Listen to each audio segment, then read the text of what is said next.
Assalomu alaykum, hurmatli siyosiy ma'rifat soati ishtirokchilari.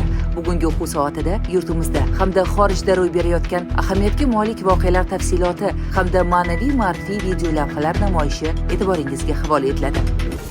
Samarqandda Markaziy Osiyo va Yevropa ittifoqi o'rtasidagi munosabatlar tarixida yangi sahifa ochildi. Hamda iqlim sohasidagi zamonaviy tahdidlarga birgalikda qarshi turishga tayyorlik tasdiqlandi.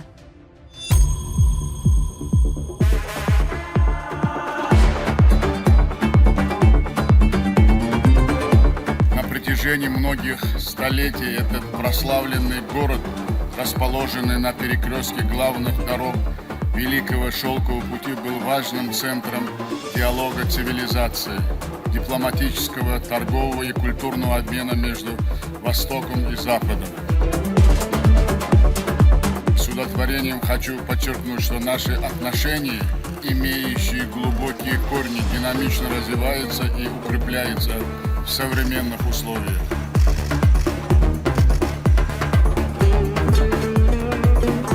Открытость Центральной Азии и ее готовность к взаимовыгодному сотрудничеству со всеми партнерами стали важнейшим условием обеспечения безопасности и процветания региона.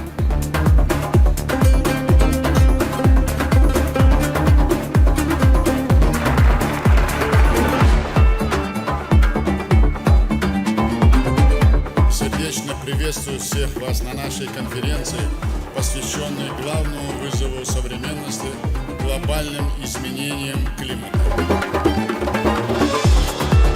Убежден, что здесь, в древнем Самарканде, который испокон веков был одним из центров генерации новых идей и знаний, доверия и созидательного партнерства, мы сможем вместе выработать действенные ответы на современные климатические вызовы.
Пожалуйста, в Узбекистан.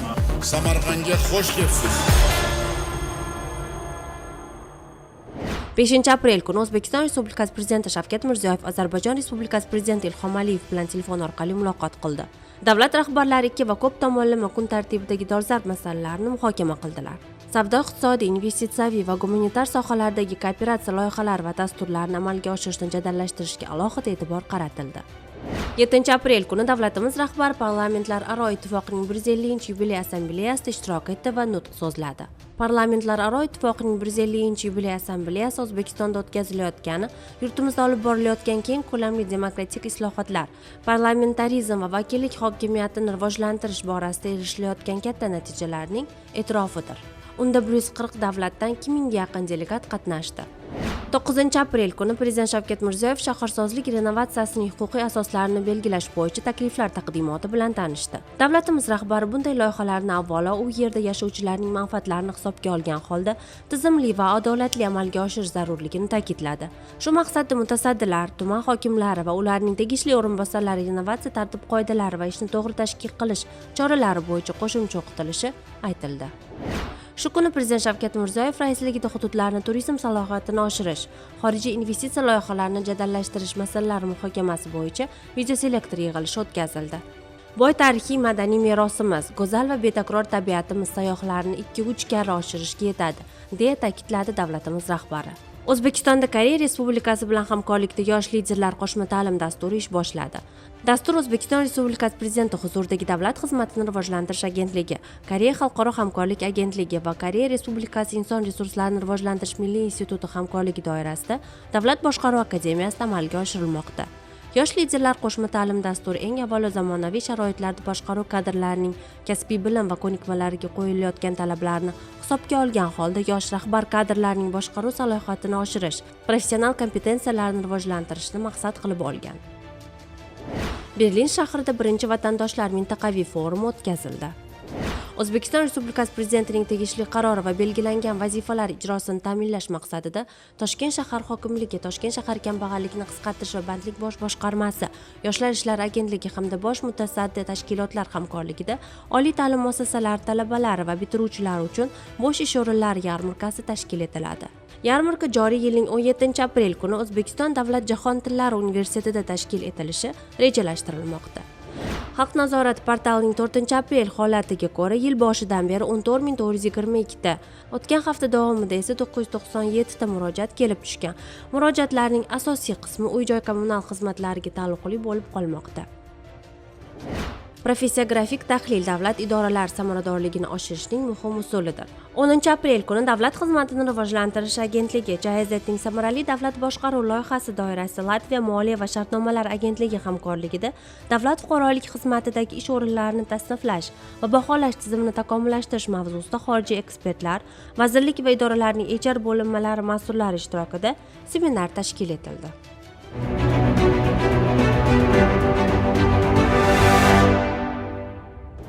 AQSh prezidenti Donald Tramp Xitoyga nisbatan savdo tariflarini zudlik bilan 125% ga oshirishni e'lon qildi.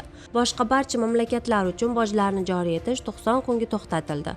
Ushbu muddat tugagunga qadar boj stavkasi har bir mamlakat uchun 10% ni tashkil etadi. Tramp tariflarning ilk kunida investorlar dollar va AQSh obligatsiyalaridan voz kechdi. Xitoy tariflarini 84% ga oshirdi. Donald Trampning yangi tariflari 9-aprel kuni kuchga kirdi. Mutaxassislar odatda bu xalqaro savdo uchun yomon yangilik ekanligiga qo'shiladi va savdo urushining to'liq ta'siri darhol sezilmasligi haqida ogohlantiradi. Apple endi dunyodagi eng qimmat kompaniya emas. Oxirgi savdo natijalaridan keyin Microsoft bu maqomni Apple'dan tortib oldi. Apple'ning bozor qiymati bir kunda 2,73 trillion dollardan 2,59 trillion dollarga tushdi. Microsoftniki esa 2,166 trillion dollardan atigi 2,164 trillion dollarga tushdi. Tramp kiritgan tariflar Apple'ga qattiq ta'sir qildi. Oy boshidan beri kompaniya aksiyalari 22% ga, kompaniya kapitallashuvi esa deyarli 750 million dollarga kamaydi. Turkmaniston maktablarida o'tish imtihonlari bekor qilindi. Bu yildan Turkmaniston maktab o'quvchilaridan o'tish imtihonlari deb atalmish imtihonlar endi olinmaydi. Bunday qaror 12 yillik o'rta ta'lim konsepsiyasi asosida qabul qilingan. Imtihonlarning bekor qilinishi o'qituvchilar, ota-onalar va talabalarning o'zlari tomonidan mamnuniyat bilan qabul qilingan. ChatGPT O'zbekistonda soliq to'lovchi sifatida ro'yxatdan o'tdi. ChatGPT chatboti va DALL-E raqamli tasvirlarni yaratish modeli ishlab chiquvchisi bo'lgan OpenAI sun'iy intellekt kompaniyasi O'zbekistonda qo'shimcha qiymat solig'i to'lovchi sifatida ro'yxatdan o'tdi. Kawasaki Carleo robotini taqdim qildi. E'tiborlisi uni minib yurish mumkin. Ma'lum qilinishicha, kiberot vodorod dvigateli asosida ishlaydi. Shuningdek, chavandozning holatini tahlil qiluvchi sun'iy intellekt bilan jihozlangan. Yurak xurujini oldindan aniqlash mumkinligi isbotlandi. Sun'iy intellekt yordamida yurak to'xtab qolishi xavfini 14 kun oldindan aniqlash imkoni yaratildi. Bu haqda xalqaro tibbiyot tadqiqotlari asosida xabar berildi. Ma'lumotlarga ko'ra, neyron tarmoqlar 100 minglab elektrokardiogramma (EKG) ma'lumotlari asosida o'qitilgan bo'lib, yurakdagi eng kichik aritmiya belgilarigacha aniqlay oladi. Ushbu tizim 70% holatda xavfni o'z vaqtida aniqlash va davolashni boshlash imkonini beradi. Mutaxassislar ta'kidlashicha, kelajakda bu texnologiya aqlli soatlar va shu kabi qurilmalariga joriy etilishi rejalashtirilgan. Bu yurak faoliyatini doimiy monitoring qilish, infarkt kabi xatarli holatlardan oldindan ogohlantirish imkonini beradi. Ma'lumot bilim emas, ammo so'nggi yangiliklardan boxabar bo'lsang, olam seniki. Assalomu alaykum. Tugayotgan hafta ichidagi markaz hayotiga oid qaynoqqina xabarlar bilan studiyada kaminangiz. Biror ishni qilishga qasd qilgan bo'lsam, butun zehnim, vujudim bilan bog'lanib, bitirmagunimcha undan qo'limni tortmadim.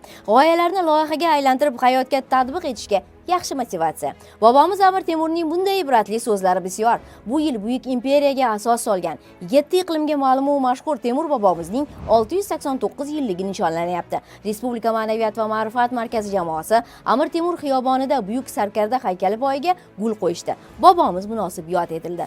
Markazimiz tomonidan yana bir yangi loyiha. Tarixchi olimlar, ekspertlar, mutaxassislar bilan hamkorlikda yo'lga qo'yilgan loyihaning dastlabki bosqichida taniqli temurshunos olim, Xalqaro Amir Temur jamoat fondi raisi Muhammad Ali ilmiy o'rganishlari tajribasi asosida sun'iy intellekt yordamida Amir Temur qiyofasi, uning ibratli hayot yo'li, sarkardalik faoliyati bo'yicha media mahsulotlar tayyorlandi. Bobomiz bilan bog'liq aniq tarixiy faktlar so'zga kirdi, jonlantirildi. Loyiha doirasida buyuk sarkardaning yoshligi haqida animatsion filmlar ham yaratiladi. Yil davomida dunyo sivilizatsiyasiga munosib ulush qo'shgan allomalarimiz qiyofalari ham ana shu tarzda gavdalantirilib boriladi. Mudofaa vazirligi Ma'naviyat va ma'rifat markazida Amir Temur tavalludi munosabati bilan xalqaro ilmiy amaliy anjuman bo'lib o'tdi. Unda professor, o'qituvchilar, harbiylar va jamoatchilik vakillari ishtirok etishdi. Amir Temurga oid ilmiy manbalar, tadqiqotlar natijalari bilan tanishtirildi. Buyuk bobo kalonimizning tarixda qoldirgan ulkan ishlari, saboqlarini zamonaviylashtirilib, yangicha talqinda taqdim etish borasidagi ishlarga to'xtalindi. O'zbekistondagi Islom sivilizatsiyasi markazida markazimiz ma'rifat targ'ibotchilar jamiyati a'zolari, olimlar hamda mutaxassislar ishtirokida uchrashuv bo'lib o'tdi. Unda xorijiy kompaniyalar hamkorligida yangi O'zbekiston, yangi Renessans bo'limlarini yaratish masalalari ishtirokchilar diqqat markazida bo'ldi. Respublika Ma'naviyat va ma'rifat markazi rahbari O'zbekiston yozuvchilar uyushmasida bir guruh ijodkorlar bilan uchrashdi. Bugun shu yurt el taqdiriga, vatan ravnaqiga daxldorlik hissi bilan yo'g'rilgan, vatanparvarlik g'oyalarini targ'ib etuvchi ijod mahsullariga ehtiyoj katta ekani ta'kidlandi. Uchrashuv ishtirokchilari ijodiy hamkorlikka chorlandi. Bugungi islohotlar yuqori tempda ketayotgan ijobiy o'zgarish va bunyodkorliklar she'rlarda o'z ifodasini topishi zarurligi aytildi. Zero eng go'zal qo'shiq bu vatan haqidagisidir. Amir Temur haqida nimalarni bilasiz? Ijodiy guruhimiz tomonidan ayni mavzuda yurtdoshlarimiz o'rtasida o'ziga xos so'rovnoma o'tkazildi. Shuningdek, Yakkasaroy tumani madaniyat markazi bilan hamkorlikda o'ziga xos flash mob bo'lib o'tdi. Milliy qo'shiqlar targ'ibotiga qaratilgan flash mob yurtdoshlarimizning olqishlariga sazovor bo'ldi. Chunki ishtirokchilar yurtdoshlarimizga ko'tarinki kayfiyat baxshida etdilar. Respublika Ma'naviyat va ma'rifat markazi ma'rifat targ'ibotchilar jamiyati tomonidan Toshkent viloyatida ma'rifat bog'i tashkil etildi. Yashil makon umummilliy loyihasi doirasida 105 tup manzarali va mevali daraxt ko'chatlari ekildi. Bir so'z bilan yaxshidan bog' qolar degan xalq maqoli amalda ham o'z ifodasini topdi. Bizda hozircha ana shunday yangiliklar. Diydorlashguncha xayr, omon bo'ling. Tilda, fikrda, ishda birlik shiori ostida chiqayotgan Jadid gazetasining navbatdagi sonida e'lon qilingan maqolalarning ba'zilarini mazmun jihatdan sharhlab o'tsak. Behbudiy va jo'g'rofiya. Millat fidoyilari ruknida berilgan ushbu maqolada yoshligidan arab tili grammatikasi, matematika, huquqshunoslik asoslari, geografiya, mantiq, filologiya kabi fanlarni chuqur o'rgangan allomaning ilm-u fan va ta'lim rivojlangan mamlakatlarga sayohati, ulardagi ijtimoiy hayot bilan tanishgani va bu orqali turli hududlarni qiyoslash, mavjud tafovutlarni tahlil qilish imkoniga ega bo'lgani haqida hikoya qilinadi. Mahmudxo'ja u yurtlardagi o'qitishning yangi uslublari, madrasa va pedagogik tizimlarni isloh qilish bo'yicha olib borilayotgan ishlar bilan tanishish barobarida turli manzillardan sotib olgan gazeta, kitob, jurnal, darslik va o'quv dasturlarini Turkistonda ma'rifatni rivojlantirish yo'lida keng foydalangani aytiladi. 8 oylik sayohati davomida ma'rifatparvar sayyoh ulkan hajmdagi ilmiy ishlarni, jumladan o'zi tashrif buyurgan shahar va mamlakatlar aholisining ijtimoiy-siyosiy ahvoli bo'yicha kuzatishlarni amalga oshirdi. Esdalik turkistonliklarga xorijiy mamlakatlar hayotining barcha qirralari bilan yaqindan tanishish imkonini berdi. Bu haqda nemis olimi Baldauf shunday yozgan edi. Behbudiyning Oyna jurnali O'rta Osiyoliklarni Parijdan Yaponiyaga qadar bo'lgan mamlakatlar bilan tanishtirgan bo'lsa, sayohat xotiralari Turkiston ahli uchun asosan musulmonlar yashaydigan sharqni kashf qildi. Nashrning shu sonida Sherkon Qodiriyning o'tgan kunlar bilan bog'liq ba'zi xotiralar berilgan. Maqolada keltirilishicha, asarning ayrim boblari 1923-1924-yillarda Inqilob jurnalida bosilib turgan. Masalan, Otabek Yusufbek hoji o'g'li, Xon qiziga loyiq bir yigit, Bek oshiq, Marg'ilon havosi yoqmadi, Majburiyat, Chaqimchilik kabi boblar. 1925-yilga kelib esa asarning birinchi bo'limi alohida kitob bo'lib nashr etilgan ekan. Muallif ko'plab shaxslarning ham fikrlari, xotiralarini keltirib o'tadi. Hanuz yodimda. Bir kuni o'rtoqlarimning maslahatlariga ko'ra hammamiz Faytun bilan o'tgan kunlarni sotib olish uchun shaharga tushdik. Yaxshiyam Lab House yaqinidagi kitob do'konida o'tgan kunlar bor ekan. Ular o'rtoqlariga ham sovg'a qilish niyatida har birlari 2-3 tadan kitobdan sotib olishdi. Shunday qilib, bir necha xonadonning kitob javonidan o'tgan kunlar joy oldi. Hozir ham ushbu kitob ularning uylarida eng aziz va eng qimmatli xazina bo'lib saqlanayotganiga imonim komil. Gazetada shuningdek sun'iy intellekt va tarix, yangicha ruh talqini, innovatsion yondashuv zarurati, haqiqiy qahramon ko'zdan sal chetroq nomli maqolalar, adabiyotlardan jamiyatni adabiyotgina qutqaradi mavzusida suhbat e'lon qilindi. Ularni nashrning ijtimoiy tarmoqdagi rasmiy kanallardan onlayn o'qishingiz yoki yuklab olishingiz mumkin.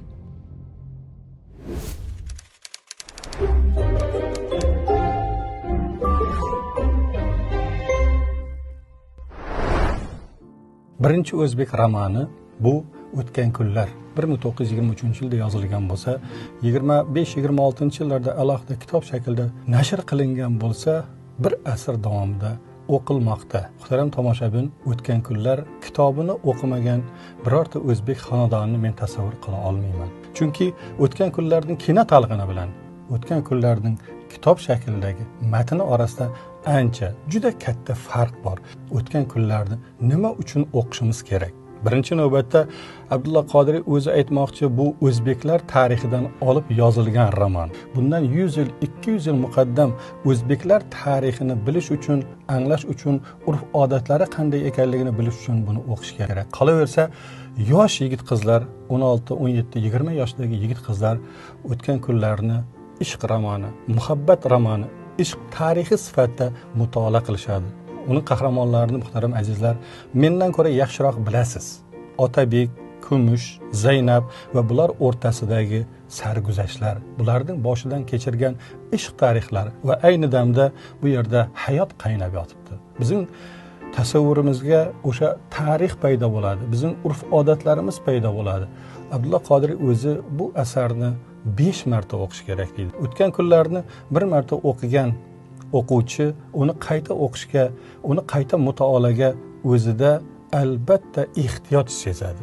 Ammo kitobning avvalidayoq o'sha Otabekning karvonsaroyda tunayotgani, uxlayotgan mahali uni eshigini oldiga kelib Hasanalining poylashi, Otabekning qaro ko'zlari, kamon qoshlari degan bir alaqsirash tush jarayonida mana shu so'zlarni aytganidan keyin Hasanali xulosaga keladiki, bek oshiq deydi. Kumushning o'limi sahifalarini yozayotgan paytda muallifning o'zi ho'ng yig'lagan. Yig'lab yozilgan asarlar yig'lab o'qiladi. Yigit boshi bilan mana shu o'tgan kunlarda o'qib oxirida Kumushning o'limi sahnasida yig'laganlar juda ham ko'p. Va ayni damda Zaynabning taqdiriga Abdulla Qodiriy o'zining go'zal qalami bilan chiroyli bir yechim beradi. Zaynab jinniga aylanadi. Zaynab devona bo'lib qoladi. Devona uchun esa hech qanday bironta dunyodagi na sudning, na qozining hukmi o'tadi. Mana shunday o'rinlar, mana shunday epizodlar odamning hayoliga muhrlanib qoladi. Muhtaram kitobxon, o'tgan kunlarda zavqlanib o'qing, majburiyat ostida emas, o'z ixtiyoringiz bilan o'qing va albatta siz Abdulla Qodiriyning iste'dodini, o'zbek tilining go'zalligini, o'zbek tilining tasvir imkoniyatlarini juda ham teran tasavvur qilasiz. Assalomu alaykum. Mahallalar hayotiga oid yangiliklar bilan tanishtiramiz.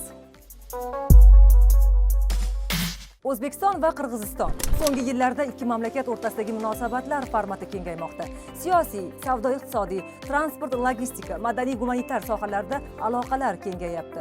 Endilikda mamlakatlarimiz o'zini o'zi boshqarish yo'nalishida ham faol hamkorlik qiladi. Xususan shu kunlarda O'zbekiston mahallalari uyushmasi, Davlat xizmatini rivojlantirish agentligi va boshqa tashkilotlar mutasaddilaridan iborat delegatsiya Qirg'izistonda bo'lib turibdi. O'zbekiston delegatsiyasining mazkur tashrifi iqtisodiy rivojlanish yo'lida samarali boshqaruv dasturi doirasida Buyuk Britaniya hukumatining moliyaviy ko'magida amalga oshirilmoqda. O'zbekiston delegatsiyasi dastavval poytaxt Bishkek shahridagi Qirg'iziston mahalliy o'zini o'zi boshqarish ittifoqi vakillari bilan uchrashdi. Uchrashuvda O'zbekistonning noyob tuzilmasi bo'lgan Mahalla instituti, prezidentimiz tashabbusi bilan joriy etilgan mahalla yettiligi faoliyati xususida batafsil ma'lumot berildi. Mahalliy boshqaruvda qonunchilikni takomillashtirish har jihatdan muhim. Ikki davlatning huquqiy hujjatlarini ishlab chiqish, ularni o'zini o'zi boshqarish tizimini tatbiq etishning o'xshash va farqli jihatlari nimalardan iborat? Delegatsiya a'zolarining Qirg'iziston Jo'qorg'i Kengashi deputatlari bilan muloqoti ana shunday savollar atrofida bo'ldi. O'zbekiston tomoniga Qirg'iziston parlamentining bugungi kundagi faoliyati, xususan o'zini o'zi boshqarish organlari faoliyatining huquqiy jihatlari xususida so'zlab berildi.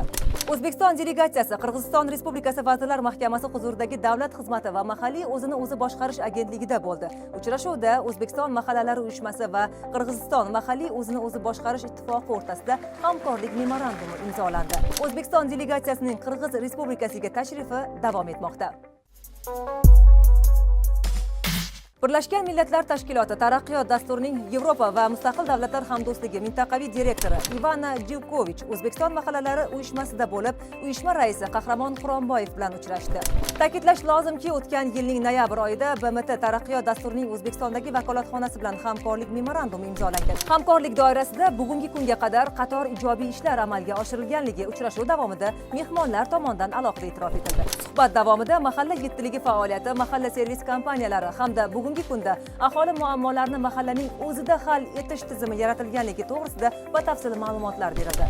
Shu jumladan uyushma tomonidan qator takliflar ilgari surildi. Xususan, mahallalarda ta'lim markazlari tashkil etish, mahalla servis kompaniyalari faoliyatini yanada takomillashtirish hamda xorijiy mamlakatlar bilan tajriba almashishni yo'lga qo'yish, aholi o'rtasida sog'lom turmush tarzini targ'ib etish maqsadida mahallalarda salomatlik yo'lakchalarini tashkil etishga qaratilgan bir qator loyihalarni kelajakda birgalikda amalga oshirish masalalari muhokama etildi. Yoshlarni vatanparvarlik ruhida tarbiyalash, ular o'rtasida harbiy va ommaviy sport turlarini rivojlantirish, sog'lom turmush tarzini targ'ib etish maqsadida shijoat va g'ayrat harbiy sport musobaqalari tashkil etilmoqda.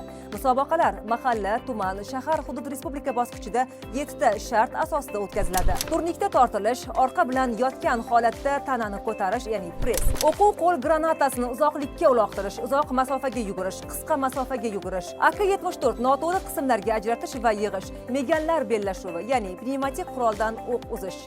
Har bir bosqichda eng kuchli sportchi, eng chaqqon o'smir, eng chaqqon qiz bola, eng yaxshi qurolsiz va eng yaxshi mergan nominatsiyalarda faol ishtirokchilar rag'batlantiriladi.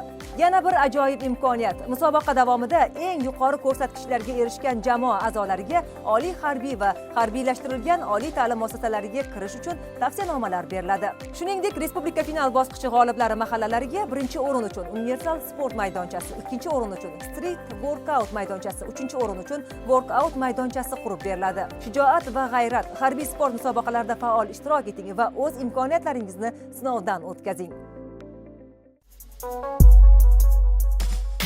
Sizlarga yetkazmoqchi bo'lganlarimiz ana shulardan iborat edi. Yana qayta ko'rishamiz. Salomat bo'ling.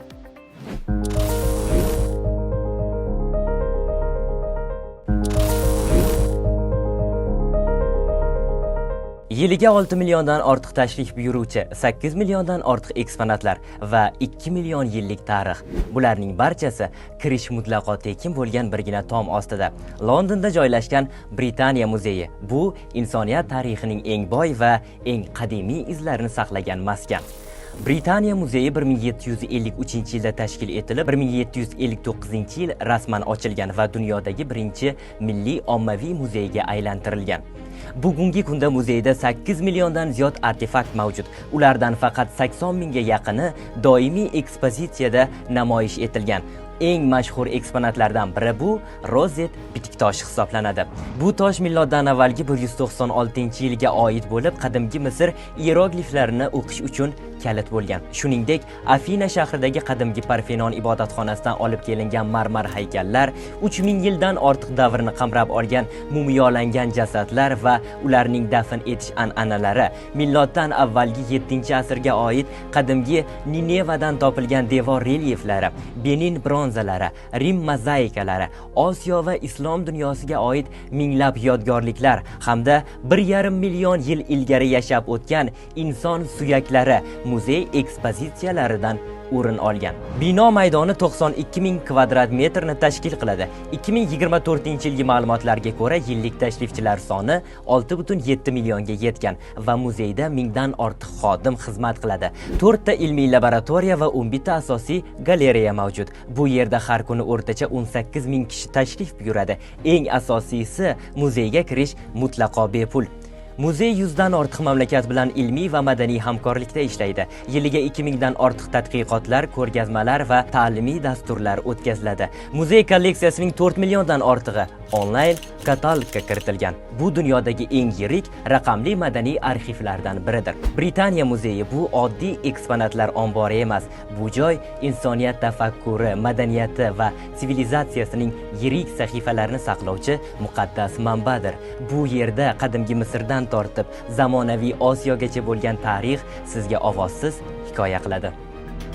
Hurmatli siyosiy ma'rifat soati ishtirokchilari, e'tiboringiz uchun rahmat. Kuningiz samarali o'tsin.